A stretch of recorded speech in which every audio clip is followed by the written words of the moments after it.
आज हमारा कक्षा का विषय है योग में रमण कैसे करें। हमारा जीवन योगमय हो जाए, क्या उपाय करें। ईश्वर की महती अनुकंपा से हमको यह मनुष्य जीवन मिला है और वह भी भारत की भूमि में। भारत की भूमि योगियों की भूमि है, ऋषियों की भूमि है, महापुरुषों की भूमि है और हम सभी युगों युगों से सुनते आ रहे हैं, पढ़ते आ रहे हैं कि यह भूमि में कितने सारे ऋषि मुनि हुए हैं, महापुरुष हुए हैं। और हम जब गहराई से देखेंगे कि हम आत्माएं हैं, हम कितने बार बहुत बड़े बड़े योग की अवस्थाओं को प्राप्त करके, क्लेशों को दग्धविज करके मोक्ष में जा चुके हैं और पुनः फिर संसार में आए हैं, फिर मोक्ष में गए। तो संसार के ये जो सच्चाई है, वास्तविकता है, इसको हमें समझना है। यदि हम सत्य को, वास्तविकता को नहीं समझते हैं तो पुनः योगी नहीं बन पाएंगे, योगाभ्यास नहीं कर पाएंगे। यदि हम योग में रमण नहीं करेंगे तो किस में रमण करेंगे? भोग में और रोग में। आज यही तो स्थिति है। हमारे पास जो भी रोग, कष्ट, बाधाएं, समस्याएं, परेशानियां हैं, उसके मूल में क्या है? विचार करेंगे तो मिलेगा कि योग विरुद्ध आचरण करना, भोगाभ्यास करना, यही मूल कारण है। योग के विषय में हमको अच्छी प्रकार से समझना चाहिए, जानना चाहिए कि योग क्या है। और योग को जाने बिना हम समस्याओं से नहीं छूट पाएंगे। योग अर्थात है समाधि। योगश्चित्त वृत्ति निरोधः। चित्त वृत्तियों का निरोध करना योग है, समाधि है। समाधि अर्थात समाधान।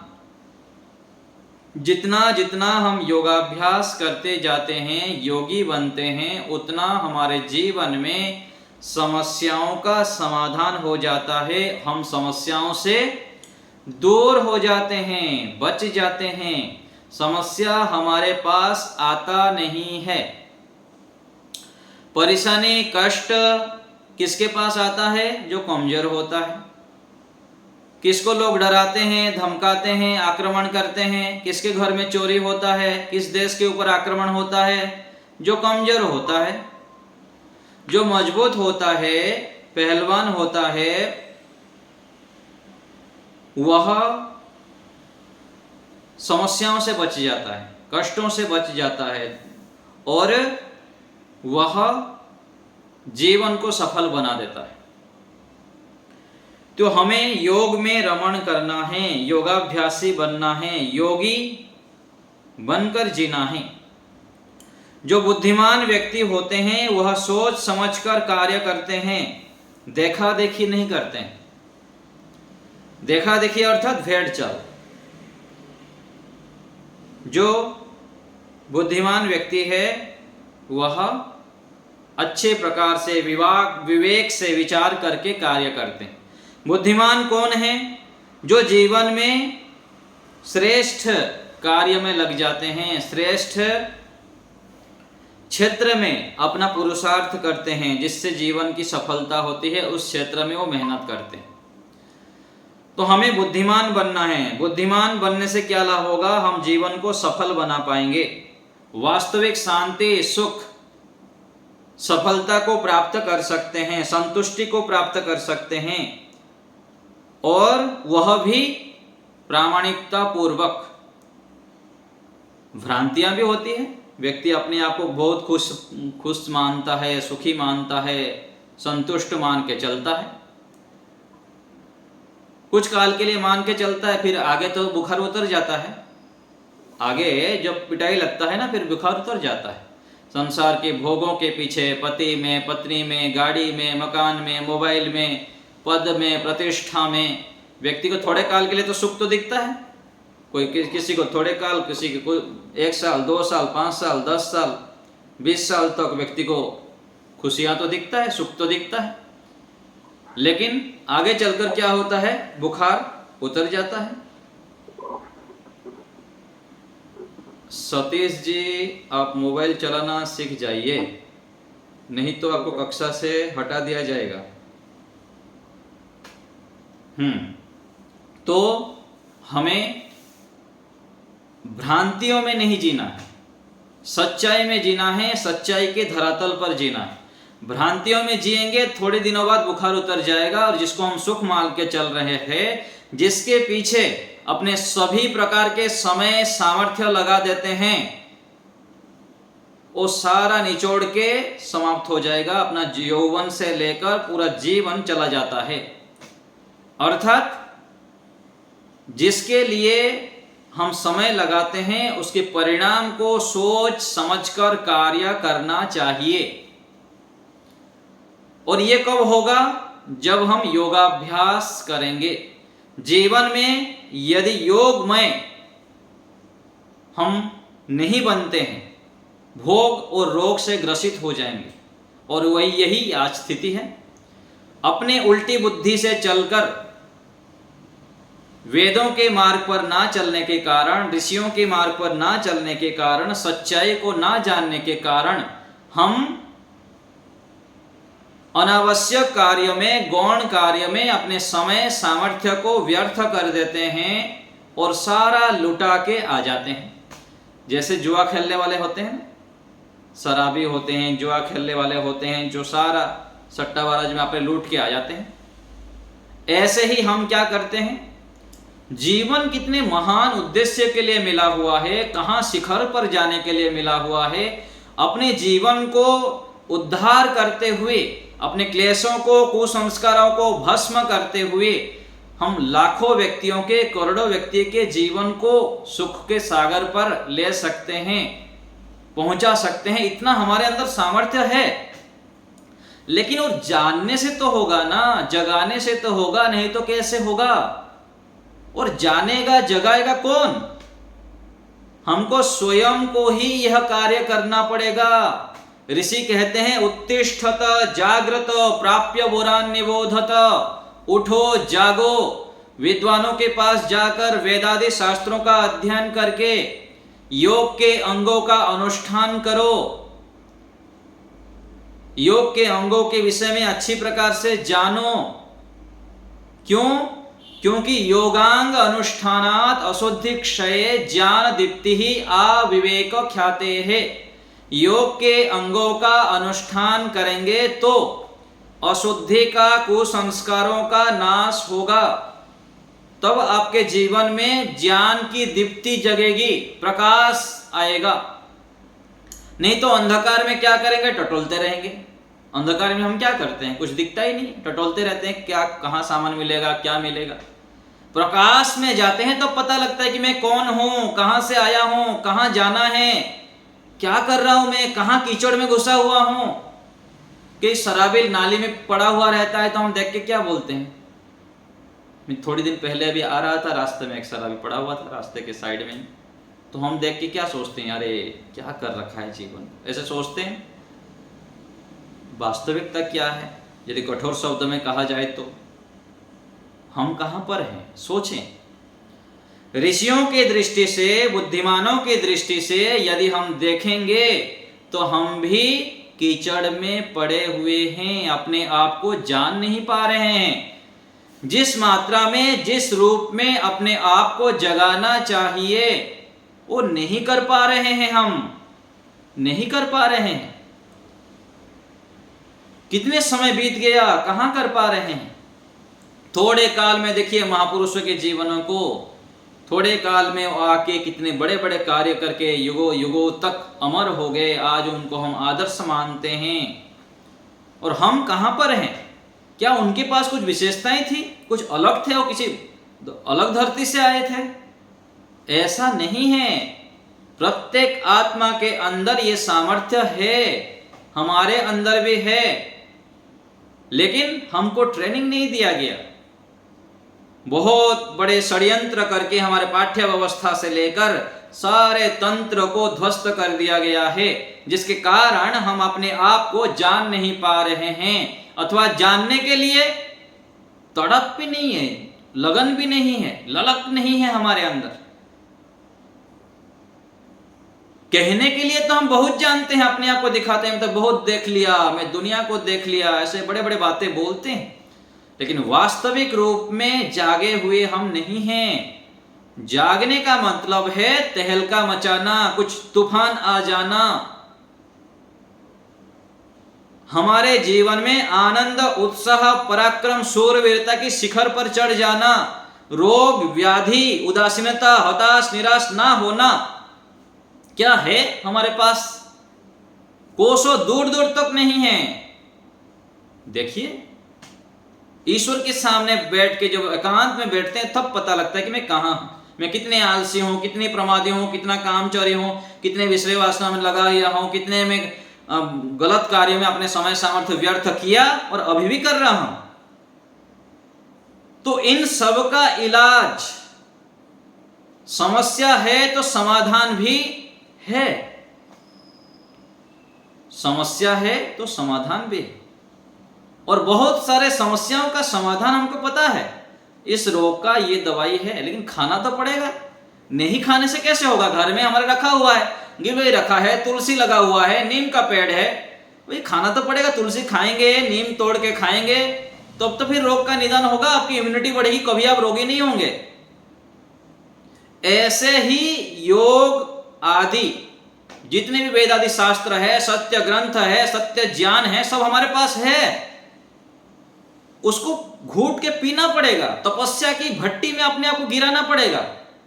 जब तक तपेंगे नहीं तब तक चमकेंगे नहीं, ये सत्य सिद्धांत है।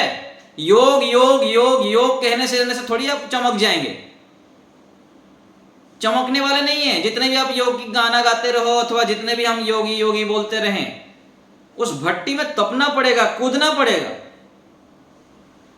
जैसे चना को भूनना पड़ता है तो कैसे अग्नि में डालना पड़ता है, ऐसे ही अपने आप को योग के भट्टी में डालें, तब जाके योग अंग अनुष्ठानात अशुद्धि क्षय ज्ञान दीप्ति ही प्रकाश जागेगा।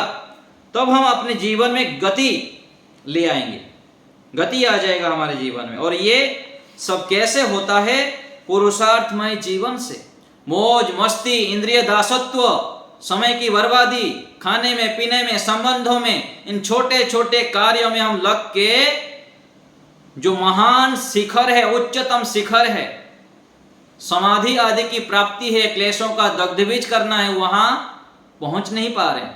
वो हमको स्वप्न जैसा दिखता है, ये हमारे बस का नहीं है ऐसा लगता है। क्यों?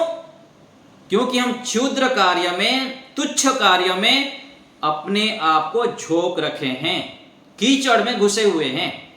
और कीचड़ में, पंख में घुस जाए तो और भी घुसते जाते हैं, और भी घुसते जाते हैं, घुसते ही जाएंगे। जब तक हम योग के, ऋषियों के, वेदों के, विद्वानों के सहारा नहीं लेंगे, तब तक उन कीचड़ से निकल नहीं पाएंगे। कीचड़ में धंसते ही रहेंगे, और धंसते ही रह रहे हैं, धंस ही रहे हैं। और क्या कर रहे हैं हम? इसीलिए हमारे जीवन में कोई विशेष बदलाव नहीं हो रहा है। समाज को दोष देते हैं, राजा को दोष देते हैं, इसको दोष देंगे, उसको दोष देंगे, केवल दूसरे करते हैं, हम बैठ के माल उड़ाते रहें।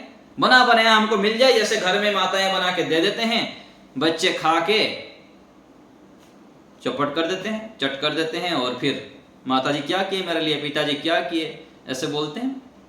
जो कृतज्ञ संतानें हैं, कृतज्ञ। तो हमें बना बनाया नहीं मिलेगा,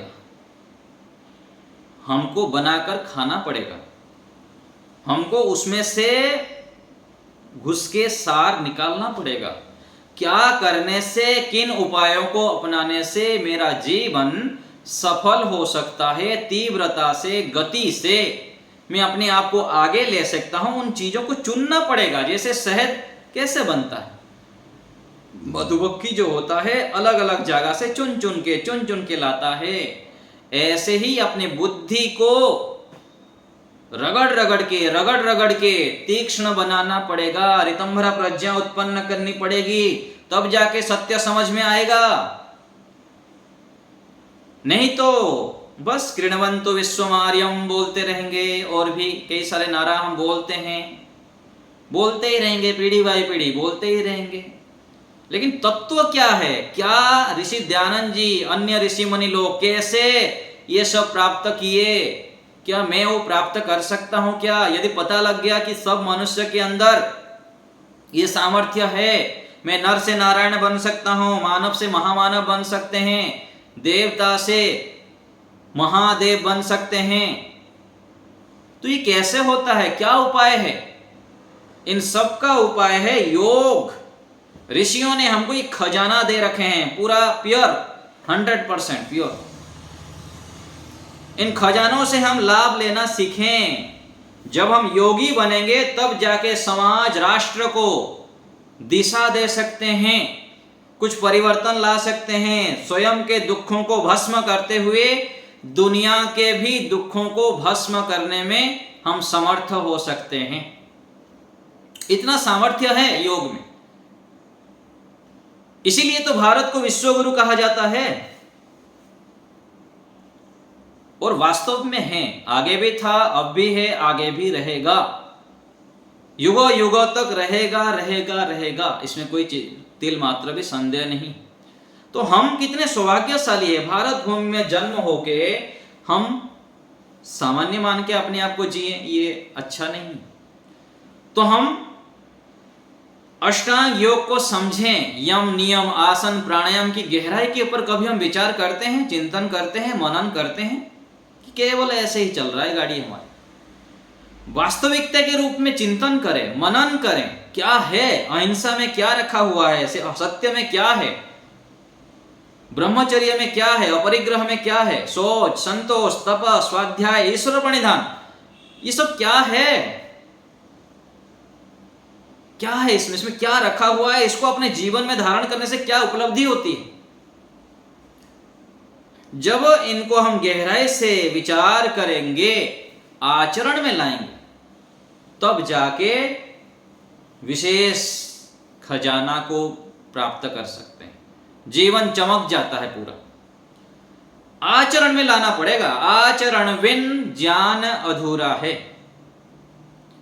यही तो समस्या है। समस्या का जड़ कहां पर है? यही है। माता पिता बच्चे को बोलते हैं वैसा बेटा ऐसा कर, वैसा कर, मोबाइल मत पकड़, ये मत कर, ये मत कर। बोलने से थोड़ी होगा। माता पिता के नस नस को तो बेटा जानता है, बोलते क्या है वो करते क्या है। गर्भ से देखते आ रहे हैं सब, केवल बाहर आके थोड़ी देखे हो। इनको यही तो पता नहीं। यही तो भारतीय संस्कृति है, यही भारतीय संस्कृति है। माता पिता गर्भ से छोड़िए, विवाह से पहले क्या सोचते रहे, क्या उनका जीवन रहा, क्या चरित्र रहा, वो सारा संतानों के नस नस में आता है। इसको कौन समझाए? इसलिए तो कहा गया गृहस्थ में जाने से पहले वेदों को पढ़ो, 4 वेद पढ़ो, कम से कम 1 वेद पढ़ो। बिना वेद पढ़िए जाओगे, बिना ट्रेनिंग लिए रास्ते में उतर जाओगे तो एक्सीडेंट करोगे। और क्या क्या करेंगे? यही समस्या तो है आज। ये भारतीय संस्कृति है। संस्कारों, 16 संस्कारों को हमको गहराई से जानना पड़ेगा। माता पिता बनना सरल नहीं है। वही माता पिता युगों युगों तक पूजे जाते हैं, और वही माता पिता किसी किसी के होते हैं जो लाखों जन्मों सालों तक अपमान की दृष्टि से देखा जाता है कि देखिए कैसे संतान जन्म दी। तो हमें ऐसे आदर्श बनना है, संस्कारों को अपने जीवन में लाना है। एक एक संस्कार, एक एक जो मन वाणी शरीर से कर्म करते हैं, उनको अच्छी प्रकार से विचार करके कार्य करें। मनुष्य किसे कहा गया? मत्वा कार्याणि सेव्यति इति मनुष्यः। मनन करके, विचार करके जो कार्यों को करे वही मनुष्य है। मन में आया कर लिए, मन में आया खा लिए, मन में आया भोग लिए। ये क्या पशु है क्या? पशु व्यक्ति ऐसे कार्य करते हैं? परमात्मा ने बुद्धि दिए हैं, विवेक दिए हैं, विचार करके कार्य करें हम। अच्छे प्रकार विचार करें, किस लिए मनुष्य जीवन मिला है, मनुष्य जीवन की सार्थकता क्या है। इतने लाख योनियां बताते हैं, उसमें सर्वश्रेष्ठ है मनुष्य योनि।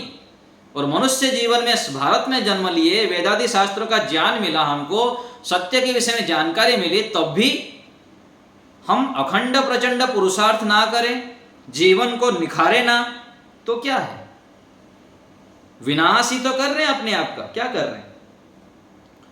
तो हम मनुष्य जीवन को सार्थक बनाएं, कुछ विशेष करें, विशेष करें। और विशेष करने के लिए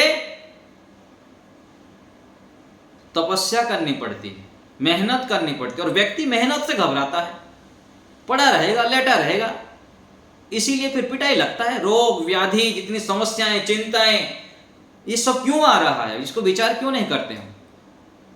रोग क्यों रहेगा बताइए ना? रहना क्या जरूरी है क्या रोगों को अपने शरीर में? क्यों जरूरी है? जरूरी नहीं है। परमात्मा ने रोगी बनाना नहीं चाहते हमको, हम परमात्मा को अच्छा नहीं लगता हम रोगी बनते हैं।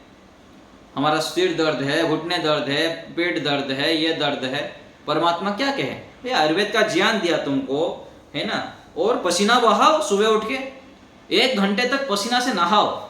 कभी मेरे वीडियो बना के दूंगा ना मैं कैसे व्यायाम करता, आपको पता लगेगा। केवल मैं बातें करता हूँ या करता भी हूँ। कई बार कुछ व्यक्ति मेरे को जानते नहीं है, तो व्हाट्सएप के माध्यम से कभी कभी बोलते हैं ऐसे है ऐसे है। मैं सोचता हूँ कि फिर वही बात मैं दोहराता हूँ, ये तो बच्चे हैं और नादान हैं, रोगी हैं, क्या करें। जिसको पता नहीं है कि आया ना एक श्लोक, क्या है, जो जिसका गुण नहीं जाता, जो जिसके जीवन के विषय नहीं जानता, उसका निंदा सततम करोति। तो मैं फिर उनको बताता हूँ, समझाना पड़ता है कि केवल बातें बातें नहीं है भाई साहब, अथवा जो भी है, बातें बातें नहीं है। मेरे आके कभी रहिए मेरे साथ, फिर पता लगेगा। किसी को कहे ना कि आपको मेरा उत्तराधिकारी बना दो, कोई बड़े व्यक्ति हुए हैं, पहुंचे हुए व्यक्ति, तो उनको बोले कि आपको मेरे उत्तराधिकारी बना दो, तो बोले कि ठीक है मेरे साथ आके रहो, आप कुछ दिन 2 दिन रहो, फिर पता लगेगा। सुबह से लेकर दोपहर तक पसीना आ गया, बोले नहीं नहीं नहीं मुझको नहीं चाहिए, तो मेरे साथ रहो, आके 1 घंटे तक मेरे साथ व्यायाम करो, पसीना से लतर पतर हो जाओ, फिर पता लगेगा कैसे रोग रहेगा आपके पास, कैसे हताश रहेंगे, कैसे उदास रहेंगे, कैसे आपके जीवन में गति नहीं आ जाएगा। केवल बातें बातें से नहीं होता है, तो मेहनत करना पड़ता है। मेहनत जब तक नहीं करेंगे, पसीना से नहीं नहाएंगे, दिनचर्या व्यवस्थित नहीं करेंगे, तप के भट्टी में अपने आप को नहीं जलाएंगे, अखंड जप नहीं करेंगे, अखंड तप नहीं करेंगे, बड़े से बड़े परोपकार, दान, दया, करुणा, वात्सल्य भावना आपके अंदर नहीं जगाएंगे, तब तक समाधि नहीं लगेगी, तब तक आपको ईश्वरीय आनंद नहीं मिलेगा, नहीं मिलेगा। और ये एक दिन में नहीं आता है, रोज बढ़ाना पड़ता है, बढ़ाना पड़ता है। असंभव नहीं है। एक आत्मा जो कर सकता है, दूसरा भी वह कर सकता है। यदि हमको ये पता लग गया तो मैं क्यों नहीं, दूसरा थोड़ी करेगा, घर में पड़ोसी थोड़ी सन्यासी बनेगा, पड़ोसी जाएगा हमारे फौज में जाएगा, हमारे घर में बेटे भी जाएंगे, क्यों नहीं। तो ऐसे ही जब हमको पता लग गया कि योग के अभ्यास करने से हमारे सारे दुखों का नष्ट हो जाएगा, तो अभ्यास कौन करेगा? घर छोड़ने पर ही होता है क्या? ऐसा नहीं। ये तो भ्रांतियां पाल रखे हैं, अज्ञान पाल रखे हैं हम। घर में रहते हुए शुरू करिए। आज शुरू करेंगे तो 10 साल बाद घर से निकलेंगे, 20 साल बाद निकलेंगे, अगले जीवन में निकलेंगे। आज नहीं करेंगे तो अगले जीवन में वही पड़े रहेंगे।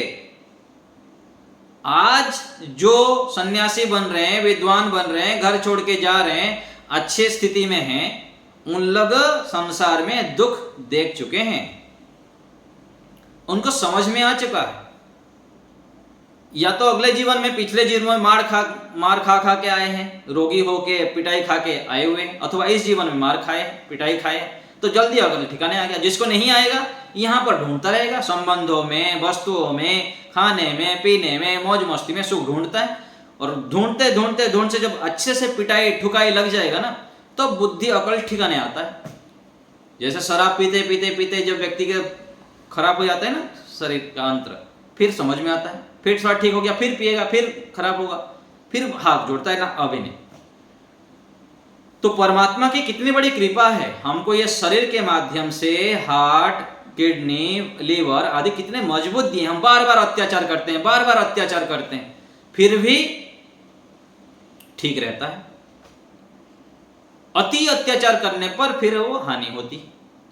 तो ऐसे ही हमको समझना है, रोगी बनने के लिए, भोगी बनने के लिए यहां पर हमारा जन्म नहीं हुआ है।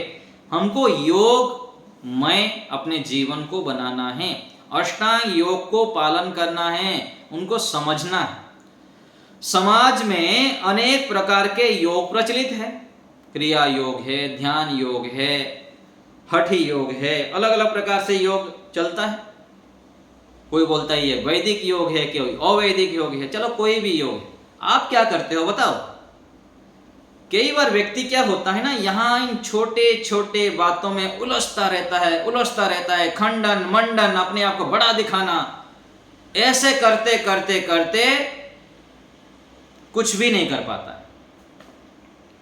केवल विद्वत्ता दिखाता है, थोड़े काल के लिए अपने आप को बड़ा दिखाएगा, बहादुरी दिखेगा, मैं ये हूं, मैं ऐसा हूं, वैसा हूं, करते हुए अपने जीवन को कर देता। भाई क्या किए तुम? तुम्हारे जीवन में क्या आया बताओ? कौन सा योग को तुम अपनाए? जो आप दूसरे का खंडन कर रहे हो, दूसरे का ऐसा कर रहे हो कि ये कर रहा है, वो कर रहा है, वो कर रहा है, किया तो कर तो रहा है, कुछ कर तो रहा है कि नहीं? कुछ जिसको भी वो आदर्श मानता है, जिनको भी आदर्श माना, वो अपने जीवन को शिखर पर ले गए, उनको वो आदर्श मान के कर रहा है तो कर रहा है। भाई आप तो चलो ठीक है, जो जिज्ञासी भाव में आता है अथवा आपको लगता है कि कोई सुनने वाला है तो उनको बता दो, भाई ये नहीं, ये करो तो आपको लाभ होगा। और ये बताने से पहले स्वयं अपने जीवन में लाओ। वो पूछेगा तुम करके क्या मिला तुमको? आप यज्ञ करते हैं, आप ध्यान करते हैं, आप वेदों को पढ़ते हैं, क्या हुआ? क्या आप हताश है, निराश है, रोगी हैं, घर में संबंध ठीक नहीं है, आपके अंदर कोई विशेषता नहीं है, तो वो क्यों अपनाएगा अपना? वो बताएगा क्यों अपनाओ तुम हमारा? तो बोलने से पहले करके दिखाओ। तो कोई भी योग है, कुछ भी है, जो जैसा जिस रूप में समझ में आता है उसको पहले करो। जितना समझ में आता है उतना करते जाइए, और आगे जो सत्य है, जो अच्छा है, जो ठीक है, उसको जानते जाओ। ना करके केवल आप ढूंढते रहेंगे कौन सा अच्छा है, ये अच्छा है, वो अच्छा है, ये नहीं है, वो नहीं है। ये नहीं करना चाहिए, ऐसे नहीं करना चाहिए। ऐसे करने वाला व्यक्ति कभी विशेष सफल नहीं होता है, भटकते रहते हैं। मैं अपना व्यक्तिगत बताता हूं, मैं हर समय खुला दिमाग वाला हूं। मैं अपने विषय में बताया हूं आपको, मैं कितने सारे मंदिरों में गया हूं, पूजा भी किया हूं, घर से छोटे से हमारे पूजा पाठ भी चलता रहा, घर में मंदिरों में पूजा भी किया हूं। सुबह शाम जाके दीपक लगाता था, भोग चढ़ाता था, शिरडी गया हूँ, तिरुपति गया हूँ, मुंबा देवी गया हूँ, कितने सारे मैं भी गया हुआ हूँ, कितने सारे गुरुओं के सत्संग सुना हूँ, कितने सारे दीक्षा भी लिया हूँ, बहुत कुछ किया हूँ मैं। और आज भी मैं खुला दिमाग से सब कुछ स्टडी करता हूँ, अलग अलग जगह से।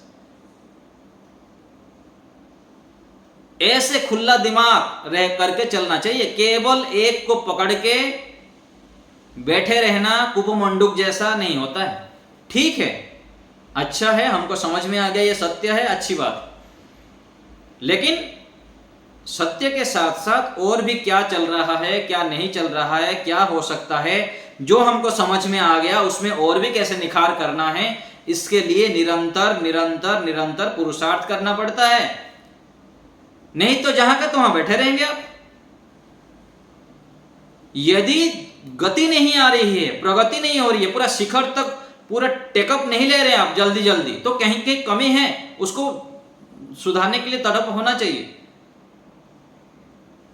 नहीं तो फिर बैठे रहेंगे। तो हमको नया सीखते रहना चाहिए, जानते रहना चाहिए, समझते रहना चाहिए, क्या वास्तविकता है, क्या ठीक नहीं है, कौन सा कितना ठीक है। पूरा तो झूठ कोई बिकेगा नहीं।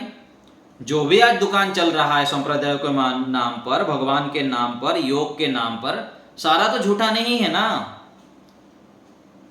केवल दूध यदि कोई पानी बेच दे तो थोड़ी बिक्रीगा उसका। दूध में कोई 50% दूध मिलेगा और 50 पानी मिलेगा, कोई 60% दूध रहेगा, 40 पानी मिलाएगा, कोई 70 दूध रहेगा और 30 पानी मिलाएगा। तो बुद्धिमान व्यक्ति क्या करता है? यही तो आपको कहता हूं, संसार में जो व्यवहार करते हैं इसको लेके वहां घटाना है, जीवन में अपना अपने ईश्वर के साथ, धर्म के साथ, अध्यात्म के साथ अपने घटाना है। संसार में हम दुकान में जाते हैं, बाजार में जाते हैं तो देखते हैं घी ला रहे हैं हम, भाई घी कौन सा लेना है, 400 रुपया वाला लेना है, 500 रुपया वाला लेना है, 700 रुपया वाला लेना है, 2000 वाला लेना है, 5000 वाला लेना है, कौन सा लेना है। जब जब जितना इतना समझ में आता है व्यक्ति फिर आगे बढ़ता है, उसको समझने का प्रयास करता है, जितना समझ में आता है उतना वो करता है। तो बाजार में हम जाते हैं, फल के दुकान में जाते हैं, कपड़ा में के दुकान में जाते हैं, हम वहां पर अच्छा ढूंढते हैं, अच्छा ही ढूंढते हैं, और जब समझ में आ जाता है इस दुकान से वो दुकान में अच्छा रेट में मिलता है और अच्छी वस्तु देता है, फिर हम वहां से लेते हैं। तो ऐसे ही हमको भी जीवन के विषय में, आध्यात्म के विषय में, सच्चाई के विषय में अपनी बुद्धि को खोल के परीक्षण की दृष्टि से करते रहना चाहिए, समझते रहना चाहिए। एक जगह पर ठीक है हमको 80 लाभ मिल रहा है, 20 कोई गलती है तो 80 लाभ लेने के लिए हम 20 को छोड़ देते हैं कुछ काल के लिए। अब जब आपको समझ में आ गया कि मुझको और भी आगे बढ़ना है, मुझको इसीलिए जीवन मिला है, कहीं पर सरेंडर होके, किसी को समर्पित होके, किसी के बंधन में रह के अपने जीवन को वहां में अटक के नहीं रखना है। परमात्मा अंतिम में हिसाब किताब करेंगे, इसको बुद्धि में अच्छे से बिठाना है। यहां दुनिया के लोगों के चक्कर में रहेंगे, इसको खुश करना, उसको खुश करना, इसके लिए समय लगाना, उसके लिए समय लगाना, तो परमात्मा अंत में देंगे, पिटाई लगाएंगे कि तुमको किस लिए भेजा था, इस काम के लिए, कि क्यों नहीं किए। बोलेंगे नहीं जी ऐसा हो गया जी, वैसा हो गया जी, चलो पिटाई लगेगा, खड़े हो जाओ दंड भोगने के लिए। तो हर समय हमको ईश्वर को अपने सामने रखकर चलना है, वेदों को सामने रख के चलना है, और निरंतर तपस्या जब हम करते हैं, योग के अंगों का अनुष्ठान करते हैं, अखंड जप तप यज्ञ आदि करते हैं, तो हमारे अंदर निर्णय शक्ति जागती है। यदि हमारा निर्णय शक्ति ठीक होंगे, बुद्धि पवित्र होगा, अंतःकरण पवित्र होगा, तब जाके हम सच्चाई को समझ पाएंगे, नहीं तो समझ नहीं पाएंगे, गलत को सच मान लेंगे, मिलावट को अच्छा मान लेंगे। तो हमें जीवन में तपस्या को लाना चाहिए। जितना तपस्या को लाते हैं, संयम को लाते हैं, सदाचार को लाते हैं, योग के अंगों को अच्छी प्रकार जान के उसको पालन करते हैं, तब जाके हम सही का निर्णय करते हुए जीवन में ला पाते हैं। और जीवन में आ गया उसका परिणाम क्या होगा, परिणाम के विषय में भी भ्रांतियां हो जाती है।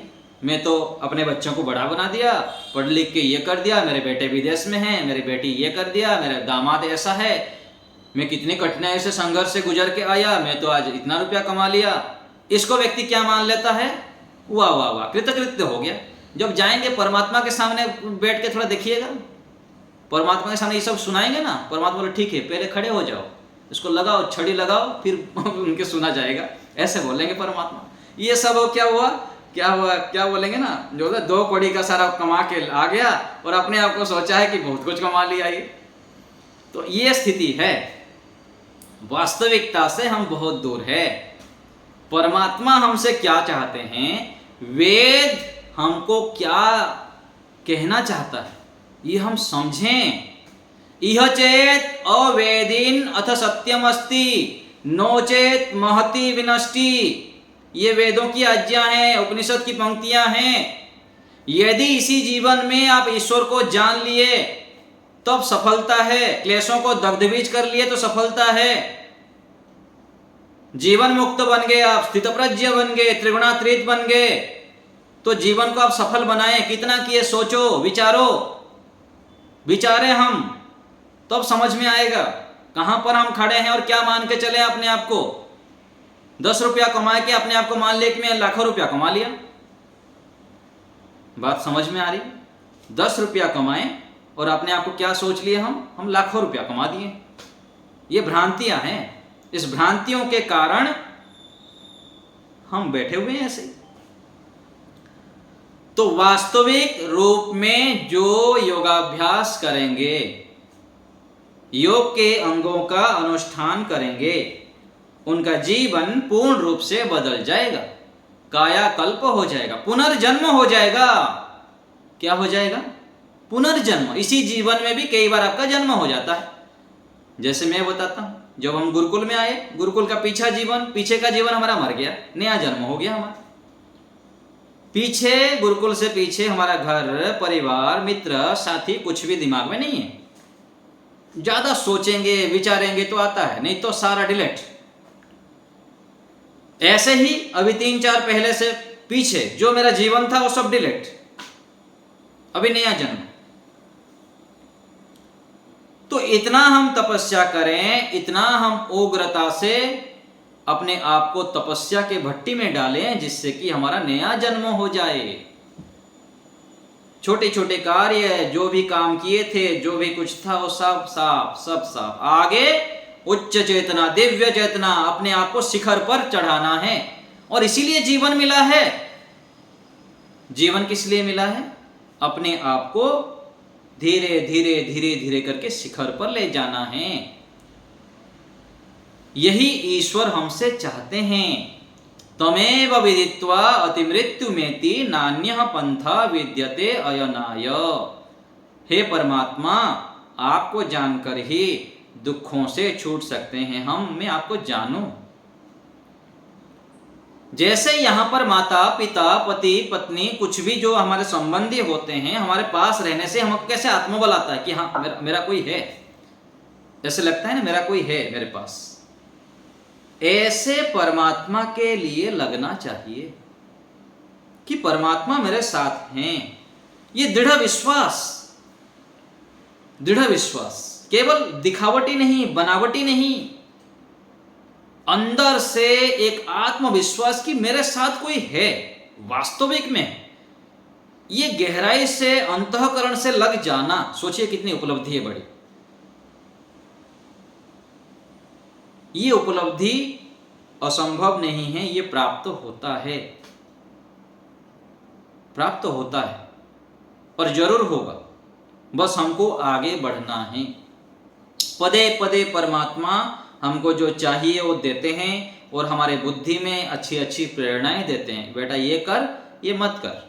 और पता भी लगता है कि हाँ, परमात्मा ऐसे ऐसे मेरे से कराना चाहते हैं। कितना अच्छी स्थिति है, कितना अद्भुत है। और उसके लिए क्या करना पड़ेगा? पात्र बनना पड़ता है। जैसे यहाँ माता पिता होते हैं, योग्य गुरु आचार्य होते हैं, संतानों को, शिष्यों को कब अच्छे ज्ञान देते हैं। मेरे पास भी बहुत कुछ है, मैं आपको सारा दे दूंगा तो आप उलझ जाएंगे। कभी कभी थोड़ा बहुत झलकियां देता हूं। विशेष कभी स्थितियां आएंगी, कोई योग्य पात्र होंगे तो हमको विशेष चीजें बता भी देते हैं, बताएंगे भी।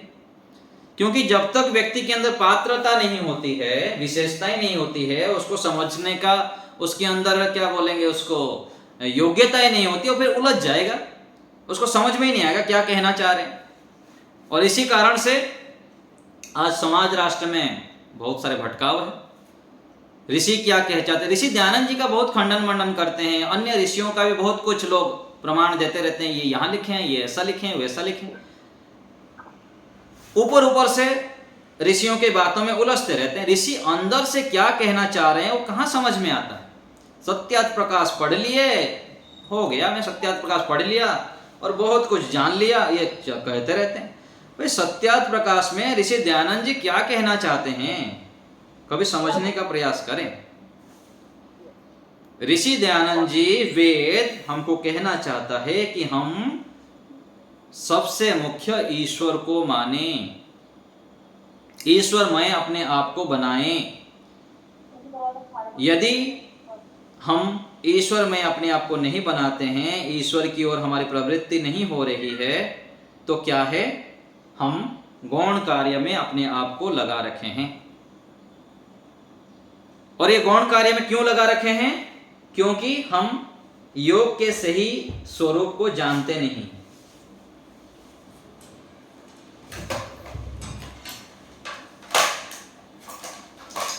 योग के वास्तविकता को, सत्यता को ना जानने के कारण, योगाभ्यास ना करने के कारण हम सत्य से बहुत दूर है। तो योग दिवस मनाते हैं, मनाया जा रहा है। तो योग दिवस पर हमको क्या करना है? मन में यह संकल्प करना है कि योग के सच्चे स्वरूप को मुझे जानना है। ये जो बाह्य रूप में अलग अलग प्रकार से क्रियाएं की जाती है अथवा कई सारे नाम में गिनाया बहुत कुछ है, ये क्या है? ये सब प्रतीकात्मक रूप में है। क्योंकि बुद्धि का जो स्तर होता है ना, लोगों के जितना होता है उतना हजम कर पाते हैं। बड़े स्तर पर यदि उनको दे दिया जाए ना, पचेगा नहीं, जैसे अपचन हो जाते हैं ना। ऐसे ही ऋषि पतंजलि जी ने योग दर्शन में जो बड़े बड़े बात लिखे हुए हैं ना, सामान्य व्यक्ति को यदि बताएंगे तो हजम नहीं होता है, हजम नहीं कर पाएगा। इसलिए उसको थोड़ा सा जैसे होता है ना, बच्चों को टॉफी दे के मनाते हैं, पटाते हैं अथवा उनको बहका देते हैं, ऐसे ही बहुत सारी चीज़ें आज चल रहा है समाज में। तो वास्तविकता को जानने के लिए तो गहराई में जाना पड़ेगा, उतरना पड़ेगा, मेहनत करनी पड़ेगी। आप केवल ऐसे ही मिल जाएगा नहीं होगा ना। ऐसे ही जो मूल तत्व है, जीवन की सार्थकता है, कुसंस्कारों को नष्ट करना है, सुसंस्कारों को उदय करना है, समाधि को प्राप्त करना है, पर वैराग्य को प्राप्त करना है, योग की उच्च स्थिति को प्राप्त करना है, इन सब को प्राप्त करना है, प्राप्त करना चाहते हैं तो हमको मेहनत करनी पड़ेगी। लगातार निरंतर जब हम परीक्षण करेंगे, मेहनत करेंगे, सत्य को जानने के लिए अपने अंदर तड़प जगाएंगे, तब हमको समझ में आएगा। अनुशासन हमको बहुत आवश्यक है हमारे जीवन में। योग दर्शन में पहला सूत्र क्या है? अथ योगानुशासनम। व्यक्ति के जीवन में अनुशासन ही नहीं है। बिल्कुल अनुशासन का धज्जिया उड़ा के रखे हैं सब जगह पर। ना समय पर आना, ना समय पर खाना खाना, ना समय पर कार्यों को करना, कुछ नहीं। देखिए हमारी कक्षा में देखिए, बहुत सारे विद्यार्थी होते हैं 30% के आसपास, मन मर्जी आते हैं, मन मर्जी चले जाएंगे। तो अनुशासन जीवन में कुछ भी नहीं है। और चाहेंगे कि मैं सुखी हो जाऊं, शांत हो जाऊं, पवित्र हो जाऊं, तो कैसे मिलेगा बताइए? समत्वम योग उच्यते कहा गया। समता हमारे जीवन में चाहिए, अनुशासन चाहिए, मर्यादा चाहिए। यदि हमारे जीवन में मर्यादा नहीं है, अनुशासन नहीं है, समय का हम पालन नहीं करते हैं, जैसे तैसे अंधाधुन जीवन जीते रहेंगे तो विनाश होगा। योग योग योग करते रहेंगे। योगियों की भूमि में जन्म लिए हैं हम, योग के विषय में सुनते हैं, जानते हैं, पढ़ते हैं, थोड़ा बहुत, अधिक तो नहीं है। अथवा शब्द रूप में भी कह सकते हैं, बहुत कुछ जानते हैं, केवल शाब्दिक रूप में बड़े बड़े विद्वान हो जाते हैं, सन्यासी हो जाते हैं, ज्ञानी बन जाते हैं, बहुत कुछ कर लेते हैं, लेकिन जीवन में जो योग उतरना चाहिए वो नहीं उतरता है। और इसका कारण है दुख नहीं दिखा संसार में। जब तक संसार में दुख नहीं दिखा है कि संसार दुखों का सागर है, इनसे भागो जल्दी जल्दी। यहां रहने के लिए स्थान नहीं है। यहां से भागने के लिए, यहां से आगे जाने के लिए, अतुलित आनंद को प्राप्त करने के लिए परमात्मा ये संसार दिए, फंसाने के लिए नहीं है। ये फिर उलझेंगे नहीं, इसमें उलझ जाते हैं लोग। यहां सुख है, मना नहीं है, लेकिन इन सुखों के माध्यम से जो अनंत सुख है, असीम सुख है, उस सुख को प्राप्त करना हमारा उद्देश्य है। तो हम योग करें, योग करें, योगी बने। योगी बनने के लिए हमको योग दर्शन को अच्छे से पढ़ना पड़ेगा, योग दर्शन की गहराई पर जाना पड़ेगा, सच्चाई को समझना पड़ेगा। और सच्चाई समझ में कब आएगा? केवल पढ़ लेने से भी नहीं होता है, पढ़ने से नहीं होता है। पढ़ने के साथ साथ समझ उत्पन्न करना पड़ेगा, जीवन में पवित्रता लानी पड़ेगी, जीवन में तपस्या को अपनाना पड़ेगा। तपस्या करें, समय लगाएं अपने लिए। समय लगाएंगे तो सफलता मिलेगी। समय लगाना हम चाहते नहीं, थोड़ा बहुत लगा दिए, फिर सोचते हैं बहुत कर लिया, बहुत जप कर लिया, बहुत यज्ञ कर लिया, बहुत पढ़ लिया, बहुत सुन लिया, सालों से सुन रहा हूँ। क्या सुन रहे हैं आप? कुछ भी नहीं सुन रहे हैं, कुछ भी तप नहीं किया, कुछ भी जप नहीं किया। यदि आपके जीवन में कुछ विशेष संतुष्टिदायक परिणाम नहीं आ रहा है तो आपके जानने में, आपके मेहनत में कमी है। इनको स्वीकार करें, झुक के स्वीकार करें, अच्छे से स्वीकार करें। जब तक स्वीकार नहीं करेंगे तब तक गति नहीं होगी, आप आगे नहीं बढ़ेंगे, संतुष्ट रहकर बैठे रहेंगे ऐसे। तो आपको हम चाहते हैं कि शीघ्रता से बढ़ें, जैसे हम बढ़ रहे हैं ऐसे मैं भी चाहता हूं कि आपको जल्दी जल्दी आगे ले जाना है, जल्दी जल्दी आगे ले जाना है, शीघ्रता से ईश्वर के आनंद से आपको जोड़ना है। मैं तो जुड़ चुका हूं, जुड़ रहा हूं, आपको भी जोड़ना। और उसके लिए मैं आपको संकेत करता हूं, संकेत रूप में बार बार बताता हूं, तो लगातार आप सुनते रहेंगे, पढ़ते रहेंगे तो समझ में आएगा। तो परमात्मा ने मुझे बहुत कुछ देना चाहते हैं, देने के लिए यहाँ जन्म दिए हैं, इस बात को मन में बिठाई। और परमात्मा हर समय हमको सहयोग भी करते हैं आगे ले जाने के लिए, लेकिन हमको तो बढ़ना तो पड़ेगा, बढ़ना पड़ेगा। आप एक कदम आगे बढ़ाएंगे, परमात्मा और भी आगे बढ़ाएंगे।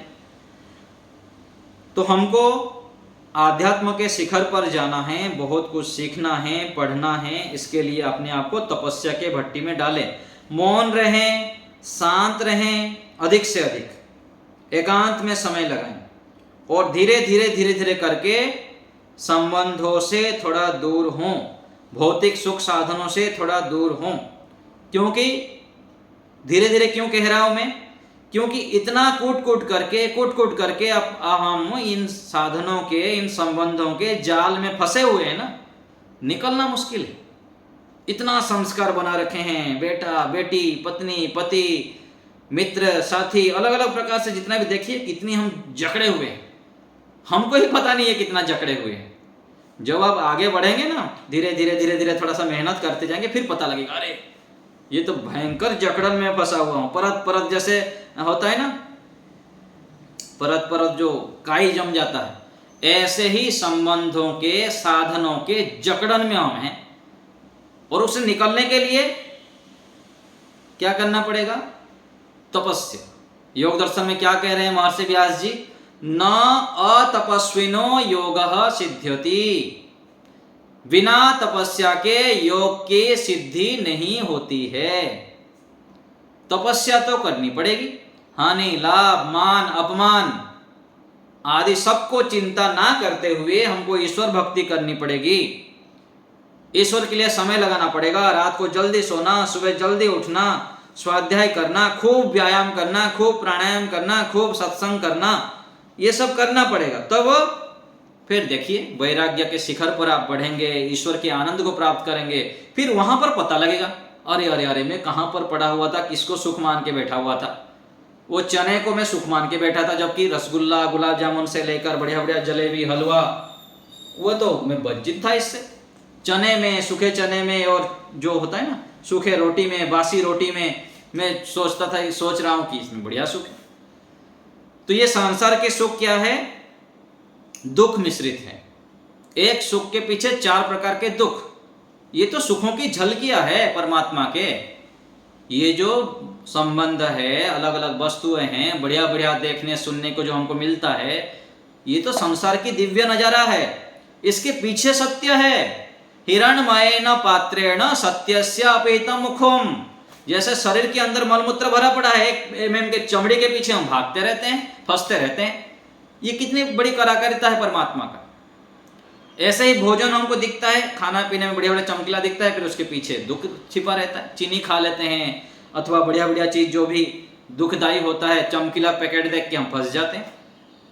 तो इन जो हिरणमय अर्थात चमकीला दिख रहा है ना संसार, इसके पीछे सत्य है। आत्मा, परमात्मा, ईश्वर के आनंद, दिव्य आनंद, ये सब पीछे छिपा हुआ है। इसको हम देखें। इसको कहा गया परोक्ष प्रिया ही देवाः। जो देव है, विद्वान है, ज्ञानी है, विवेकी है, तत्वज्ञानी है, जो संस्कारी हैं, जागरूक हैं, उनको परोक्ष अच्छा लगता है। परोक्ष अच्छा लगता है कि जीवन ये अंतिम नहीं है, इसलिए जीवन नहीं मिला, आगे हमको मोक्ष प्राप्त करना है, इसलिए जीवन मिला हुआ है। हमको परमात्मा को प्राप्त करना है, कुसंस्कारों को नष्ट करना है। इसीलिए जीवन मिला है तो ये कब सफल होगा? योग के अंगों का अनुष्ठान करेंगे तब। तो योगी बने हम, जिस रूप में हमको योग समझ में आया है उसको करें, उसको समय लगाएं और वास्तविक योग के स्वरूप को जाने। तो अब क्या होगा? तदा द्रष्टुः स्वरूपे अवस्थानम, ये योग का फल है। क्या है योग का फल? द्रष्टुः स्वरूपे अवस्थानम, आत्मा के परमात्मा के स्वरूप में अवस्थान हो जाना। अभी तो हम अपने इस शरीर को अपना मान के बैठे हैं, ये मेरा शरीर है, इसके लिए चमकाते हैं, धमकाते हैं, उसको बढ़िया बढ़िया खिलाते पिलाते रहते हैं, इसके पीछे सारा समय लगा रहे हैं। हम ये है नहीं है, हम तो इससे अलग हैं। इसको तो जला दिया जाता है, यहां पर जो चला जाता है दूसरे शरीर में वही हम हैं। तब योग के अंगों का जब अनुष्ठान करते हैं, चित्त वृत्ति निरोध होगा, हम समाधि प्राप्त करेंगे, पर वैराग्य को प्राप्त करेंगे, तब द्रष्टु के स्वरूप में अवस्थान होगा, आत्मा के परमात्मा के स्वरूप में अवस्थान होगा। यही योग का परिणाम है। योग हमको वहां पहुंचाना चाहता है। ये व्यायाम करना, आसन करना, ये सब तो सब झलकियां है, अलग अलग प्रकार से जिस रूप में लोगों को समझ में आ रहा है उस रूप में समझाया जा रहा है। जिसको अधिक बड़ा समझना है तो आगे बढ़ेगा। तो समाज में बहुत कुछ चलता रहता है, लेकिन हमको उसमें ढूंढना पड़ता है। चाहे किसी भी रूप में लोग अलग अलग गुरु को मानते हैं, अलग अलग लोगों को आदर्श मानते हैं, अलग अलग ग्रंथ को मानते हैं, कोई बात नहीं, मानते रहिए। जितना समझ में आए उतना तो करिए, करें, एक्शन लीजिए। जब आप आगे बढ़ेंगे तो आपको सत्य समझ में आएगा, वास्तविकता समझ में आएगा धीरे धीरे। क्योंकि ईश्वर सबके हितैषी हैं। परमात्मा हमारे पास बैठे हुए, हमारे अंदर कितना तड़प है, कितना लगन है, कितना हम पुरुषार्थ करते हैं, उसके आधार पर परमात्मा देते हैं। जैसे मैं अपना बताता हूँ, मैं आपके सामने प्रैक्टिकल उदाहरण हूँ। हमको कहाँ पता था, गुरुकुल के विषय में ना पता था, ना वेदों के विषय में पता था, ना आर्य समाज का पता था, ना भगवत गीता क्या होता है पता था, ना धर्म क्या है, कुछ भी पता नहीं था जी, कुछ भी नहीं। घर से निकला जब ना, मैं गुरुकुल कहाँ है क्या कुछ पता भी नहीं था मेरे को। सच्च बता रहा हूं आपको। मैं घर से भाग के निकला था, घर में जो भाग के निकला तो मैं कहाँ जाऊंगा, किस गुरुकुल में जाऊंगा, किस आश्रम में जाएगा, मेरे को भी पता नहीं था। फिर मैं दिल्ली आया, फिर आगे आगे कहीं कहीं चलता गया, बढ़ता गया, कहानी अलग है, लंबा। तो जब हम आगे बढ़ते हैं, लेकिन एक आत्मविश्वास, दृढ़ आत्मविश्वास था कि परमात्मा मेरे साथ हैं, मुझको अच्छा देंगे और जो कुछ चाहिए मुझको मिलेगा, ये विश्वास लेकिन था मन में। तो हम दृढ़ विश्वास जो परमात्मा के ऊपर रखते हैं, आगे बढ़ते रहते हैं, परमात्मा के चरणों में गिरे रहते हैं और विनम्र भाव से, सच्चे हृदय से सच्चाई को स्वीकार करने के लिए जब हम मेहनत करते हैं और पुरुषार्थ करते हैं तो हमको सब कुछ मिलता है। हमको मिला है, आपको भी मिलेगा। हम भी आगे बढ़ेंगे, आपको भी आगे ले जाएंगे। तो श्रद्धा पूर्वक आप लगे रहिए, मेहनत करते रहिए, समय लगाए अपने लिए, योग करते रहें, अपने ध्यान के लिए समय निकालें, अधिक से अधिक जप के लिए समय लगाइए, भोग बाद से थोड़ा दूर हटिए, खाना पीना इन सब चीज़ों को करके बहुत देख लिए, इनके पीछे जो दुख छिपा हुआ है उसको देखते हुए जितना आवश्यक है उतना ग्रहण करें और अधिक समय हम ईश्वर के लिए लगाएं, परोपकार के लिए लगाएं, एकांत में लगाएं, शांत रहें, स्वाध्याय करें, सत्संग सुने। ऐसे करने से हमको लाभ होगा। हम योगाभ्यास करें, योगी बने, हमारा जीवन योगमय हो जाए, योगी बने, योगी बने। एक भजन आता है, योगी बनो पवित्र बनो, जीवन में सचरित्र बनो, योगी बनो पवित्र बनो।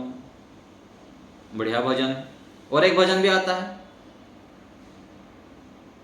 योगी बनो, योगी बनो, योगी बनो रे, भोगी नहीं, रोगी नहीं, योगी बनो रे। तो हम योगी बने। परमात्मा ने योगी बनाने के लिए हमको जन्म दिए हैं। हमारा बहुत अधिक सौभाग्य है। हमारे सामने कितने बड़े बड़े आदर्श योगी हैं। भगवान श्री कृष्ण जी से लेकर अनेक प्रकार के ऋषि मुनि हुए हैं। हमारे पास सभी सत्य शास्त्र भी आज उपलब्ध है। महान आदर्श गुरु भी उपलब्ध है, तो हम यदि उससे लाभ नहीं उठाएंगे तो हानि है। तो हमको सबको योगी बनना है, दूसरे को बनाना है, आगे बढ़ना है, दूसरे को आगे ले जाना है, स्वयं सुखी होना है, दूसरे को सुखी बनाना है। ऐसे संकल्प के साथ हम योगाभ्यास करें, योग के भट्टी में अपने आप को डाल दें, तपस्या करें। तपस्या करने से हम जल्दी जल्दी शिखर पर बढ़ेंगे, बहुत अधिक मिलेगा हमको, जो चाहिए वो मिलेगा, जो चाहिए वो मिलेगा, पक्का मिलेगा, ये विश्वास रखिए। मैं आपके सामने उदाहरण कितने बार बताता हूँ, मुझको जो चाहिए था वो मिल चुका है, कितने अधिक गुना मिल सकते हैं, आज भी जो चाहता हूँ मिलता है। एक शर्त है, जो चाहिए वो मिलेगा, लेकिन पुरुषार्थमय जीवन बनाना है। पुरुषार्थी को कुछ भी असंभव नहीं, पुरुषार्थ ही इस दुनिया में मनचाहा सुख देता है। मनचाहा सुख पाया उसने जो आलस्य बनकर पड़ा ना रहा। सुबह से लेकर रात तक अच्छे अच्छे कार्य में लगे रहिए, देखिए आपको जो चाहिए खूब मिलेगा, आप योगी बन जाएंगे, महान बन जाएंगे, श्रेष्ठ बन जाएंगे। तो हम सबको इस प्रकार से आगे बढ़ना है, योगी बनना है, योग को कभी नहीं छोड़ना है। रोज ध्यान करना है, रोज जप करना है, यम नियम का पालन करना है, सदाचार का पालन करना है, हम योगी बन जाएं। तो आज यहीं रखते हैं, एक बार ओम का उच्चारण। ओ